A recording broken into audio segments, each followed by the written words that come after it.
Hello guys, in this video I'm going to show you how to set the ISO on the Insta360 Go camera. This is the Go3, but you can do this on any of the Insta360 Go cameras. You just have to turn on your camera and go to the home page. On the home page you have to swipe to the left side of the screen, but you have to swipe from the edge, because if you swipe from the middle, this is what happens. You're going to change the camera mode. You want to swipe from the edge.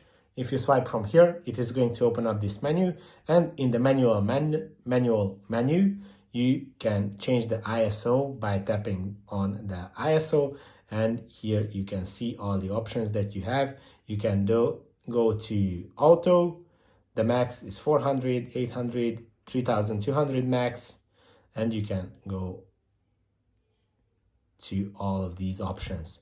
If this video was helpful for you, please consider sending a super thanks donation, and see you in the next video. Bye bye.